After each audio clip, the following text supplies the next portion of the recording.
And I was like, wow. Hello. I was just about to start talking, but no, turn the light on, put some clothes on, and get a drink. Okay, so, I'm still not ready. Let me get dressed, shall. Okay, so, to be honest, I was just going to sit down and talk. Okay, so I realised that this isn't an amazing angle. Just see. Come on, sort yourself out.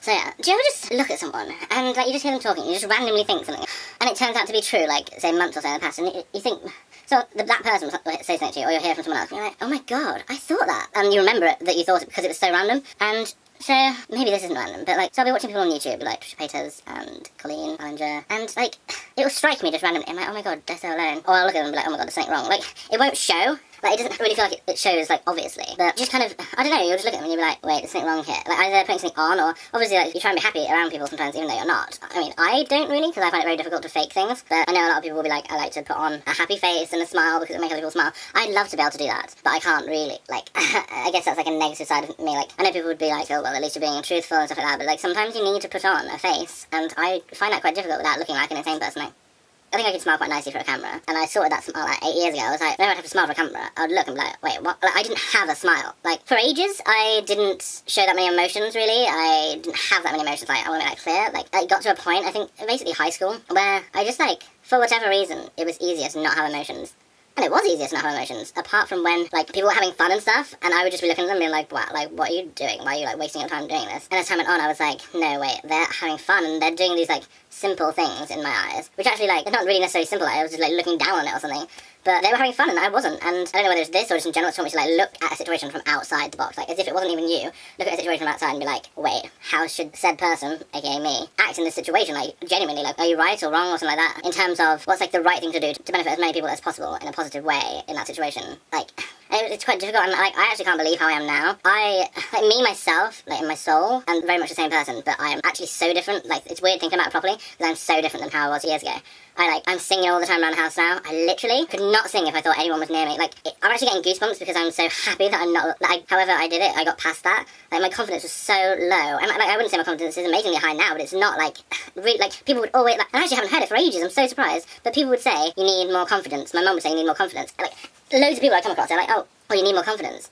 I haven't heard that in so long. And it's funny how, like, I must have more confidence, and that's why I haven't heard it. Or people got fed up of saying it, but I think people can tell when they look at you, they can tell that you don't have much confidence. It might feel like I got a lot of confidence in this video, but I'm just passionate about, I guess it's myself. I'm passionate about myself, what did that say about me? But, yeah, it's funny how much I've changed. Like, I'm singing all the time now, around the house, and in the car, and when other people are in the car, I'm singing when other people are in the car, and not even embarrassed about it. I will say that I like to sing a lot in the car to people when they get in, because I actually find it very difficult to not sing. I guess that's maybe a knock-on effect from not singing for ages. I would be singing in my heart, and I would be, like, basically, like, mouthing the words to things, and, like, be, like, singing my soul out inside. And people would, like, catch me humming and stuff in school, because I always kind of feel like I have a song in me a lot of the time. I don't know why, but I am literally, like, singing all the time. If anything ever happens to my voice, like, I wouldn't say I sing amazingly, but if anything ever happens to my throat and my voice and stuff like that, I would be, like, so devastated, because, and I know it's like jinxing it, I haven't got any, touch wood, that something doesn't happen to my voice, because, like, that's really one of the main things about me that I wouldn't want to lose. My personality and morals, like, are another, and my hair is another. I know my hair doesn't look amazing, but I like it when I've actually styled it. But what was I talking about? I was talking about how much I've changed, and then before that I was talking about noticing just some sadness in people for randomly. One thing about myself that I'd say has definitely changed a lot is, like, asking for things. It's not too different, because I feel like I only recently really realised, but if I want something now, I will try and, like, ask for it, because, like, if you're always asking for stuff, that's too much. But it started to come to me that if you don't ask for things, you won't get it, because people aren't always going to invite you in or invite you to everything. But that doesn't necessarily mean you aren't invited. It just means that they haven't really thought of you, and you can think of that in a negative way in terms of being like, oh my god, why didn't they think of you? But, like, there's so many things to think about, people can't always think about you. But if you put it in their minds that you're interested, like, even if they say no, don't be afraid of no. That's one thing. That's a life lesson I would say. Don't be afraid of people saying no. And no doesn't often mean always no. Like, it doesn't mean that you couldn't do it with them, whatever it is. Like, it doesn't mean you couldn't do it in the future. It just means at this particular moment, that's not, like, it's not really okay for you to be there at that point, or to do it, or to have it at that point in time. But it doesn't mean people can't in the future. Obviously, if you keep asking for a similar thing over a period of time and they always kind of say no, then it's difficult to keep asking, because you're just like, well, and then you also get it in your head that you're like, they probably will say no to this and no to that and no to that. Which is fair enough. If someone's saying no to everything all the time, then, like, that's fair enough that you're gonna be like, well, okay, well, I am fed up of hearing no from you. Come on, just say yes, like. But it is okay to want to be invited. Like, I always want to be invited to things and stuff, but looking back, I feel like maybe, and it's a maybe, I don't know, but maybe if I'd have expressed interest in certain things, people would have invited me. So, an example for me is, say, like, house parties in high school. I was weird.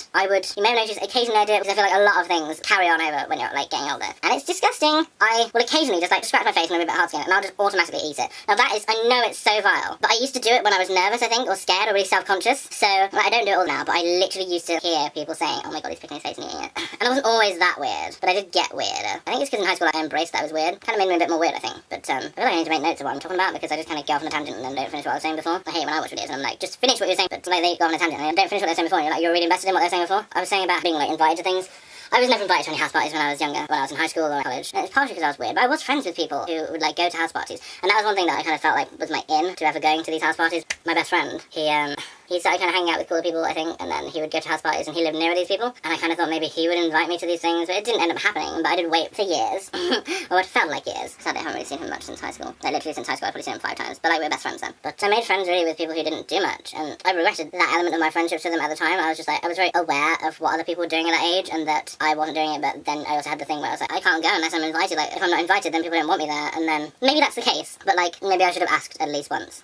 And yet, the only problem with that thing was, I actually didn't know if there was a party going on until, like, the day after, when people would talk about it. Like, I literally had no clue that people, like, just wouldn't really talk about it, or it wouldn't get across to me. I would be hanging out with these people. Then when I went to college, like, loads of the people, like, loads of my favourite people from high school, because they lived in that area, and my school was, like, in that direction. I lived here, and then the colleges were here. They were on my college bus, but because they went to sixth form, and I feel like that's more of a social college, and I went to tech college, like, you hear people talking, and, like, tech college was, like, the loser college. And then, like, art college was the kind of really, like, free-spirited, didn't really care about stuff college, I think. But, yeah, sixth form was more of the social thing, and there were people from doing all kinds of different things, whereas, say, in tech college, when you're doing those things, your lunches and stuff are at different times than everyone else, so you can't really hang out with people from sixth form. It's kind of segregated in that sense, in terms of like, you know all these people that you kind of look down on, because like that's how certain colleges would look at each other. It's like how I know these types of things is like you would hear people on after the first year or coming up to the end of the first year, someone was like, oh yeah, well I was thinking about going to tech college and doing this, and they're like, oh no, you can't go there, that's like a really bad college, and you're just like, oh well, okay. And I honestly can't say that my tutors were the best. They wouldn't really help you when you wanted help, and then wonder why you wouldn't ask for help, because they wouldn't help. They would just be like, oh well, you should know how to do this, and then you just kind of stand there because you thought they were joking, and then they wouldn't be joking. They'd be like, no, you should know how to do this, and they'd never taught you before, like literally never taught you before. And it's not an exaggeration, like we would talk about it amongst ourselves, and like we weren't just being delusional, we literally never had classes on that before. And just so you're aware, we weren't told how to quantize, which if you know anything basic about music editing, you know that's pretty important if you're getting things in time. We weren't taught how to quantize until the second year.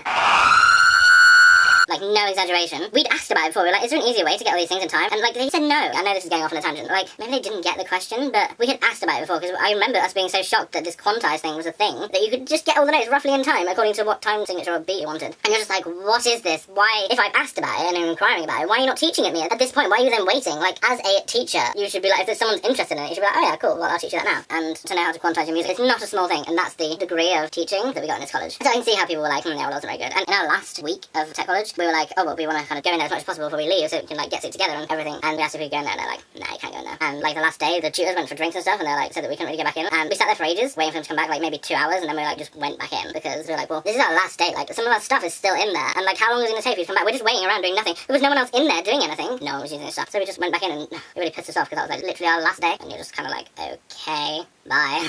So I was talking about being invited to things. Didn't go off on a tangent there at all. So try to remember that just because someone says no and kind of like says it in a mocking way, doesn't mean that that thing that you've asked for is necessarily weird. Because some people are weird and think things are weird when they're not. Like, and you never thought this thing was weird. They can put it in your mind being like, wait, is this thing weird? Is this thing that I thought was like kind of regular and normal and an okay thing to ask for really weird? Like, should I have ever been asking for this? I'm not talking about sexual stuff and things like that. I'm talking about just like if you can hug someone, like that degree of things. And I mean, it's difficult because I know it is. Like, I've come to know, you know, sometimes you know something, but when you encounter it, you still question what you know, and you know that you're right, but you still question it because someone's like that against what you just said, that you're like, oh my god, wait, what? I thought I had this like solid belief system and that this was like definitely how it was, putting bread in a freezer because we don't live near shops. I've been told that's weird by someone before. Are you watching this video? And they're like, not just like, oh, that's strange. Like, passing comments like, yeah, that's really weird. Like, why do you have, like, it was like going into it and you're just like, we just put fucking bread in the freezer. Like, any shop to us is like a 10-minute drive at the least. So when we want extra bread than the bread that we have out, then we'll just go to the freezer, which is like a minute walk away. Like you're probably able to do just from going to the shops around where you live. But the way that people can say it can make you think it's really weird, and it's really not. And what I'm getting at is like, just because you ask for something from someone and they act as if it's really weird, look at it properly and be like, is this weird? And be like, no, like it makes sense. So therefore, if you want to ask for a similar thing or ask about a similar thing to someone else, like don't think it's really weird, because it's not. Like if you actually look at it, like it's not weird or strange. It's just that person kind of thought it was. I know I'm being very vague, but I also don't want to be too specific because I don't want it to just like apply to these small situations. I just feel like these things should apply for a lot of things in life. So I don't know how I got onto the topic of being invited to things. I know I started off talking about how like you look at some people sometimes and you're like, wow. Like you're just like, oh, there's something there that's just like sad, and sometimes you can just look at someone and you're just like, oh wait, that's what they need. But you can't tell them because they probably thought like, oh, that's what I need myself, but it's not like something that they see as viable. You just kind of wonder, like for so long they were saying they're going to do that and they didn't. And I feel like Josh has been saying for ages that he's going to do like certain videos, and like he kind of hasn't. And you're just like, what was stopping you? Was it yourself? Because I know that I would often stop myself from doing so, like for no reason apart from maybe lack of motivation or being like, oh, maybe I can't do that. But I feel like he hasn't done too much. this isn't at all being like, wow, like, why didn't he do what he said he was going to do? It's not like that at all. It's being like, well, it feels like he didn't do what he wanted to do. And I feel like after a while, you're just like, oh, I really wanted to do that, I really wanted to do that. And yeah, I feel like Colleen is someone who would be like, oh my god, I did all this stuff. That sounded like it was mocking it. It wasn't. She's like, oh my god, I did all this stuff last year. Like, where did the year go? But I did so many things. And when people like talk about things to you, you'd be like, oh my god, I can't believe I did that. And yeah, I feel like Josh would be more like, oh god, I wish I'd done that. More like me, where I'm just like, wow, that last year, I really wish I'd done something then. So yes, again, this is going to be like a really long video. It just felt natural talking about these things. Like, I don't know. That's one thing I wanted to quickly cover earlier about saying no to things. If someone says no to something because it's not convenient at the time, and that's it, then you're just like, okay, and then you ask if there's another date they can do it, and they're just like, maybe next week. Like, if you've got a full week next week, fair enough. But, like, if you really got a full week next week, like, why can't we just say, oh, you can't do it now, so next week on Thursday, next week on Tuesday? Like, can we actually make the plan for next week? Like, if you're saying, oh, I don't know if I'm busy, well, can you be busy because you've booked me in? Like, why am I then, like, second to whatever else you've got that comes up? Yeah, something else important might happen, and then you can be like, yeah, sorry, this is the more important thing, it has come up. But, like, not making plans because something may come up, like... What is that? I don't know, I feel like it's fair enough if you want to do that. And maybe it's because I don't really get it too much, but say you are like 21, say my age, and you found your romantic interest, and then you move in with them at like, say, 22, 23. Are you like going to live the rest of your lives together? Like in the same house? It's like, maybe that's something where you look at it when you're in love and be like, yeah, well, this is like, that's what I really want to do. But also like, don't you ever want to live with your friends without them being a third wheel?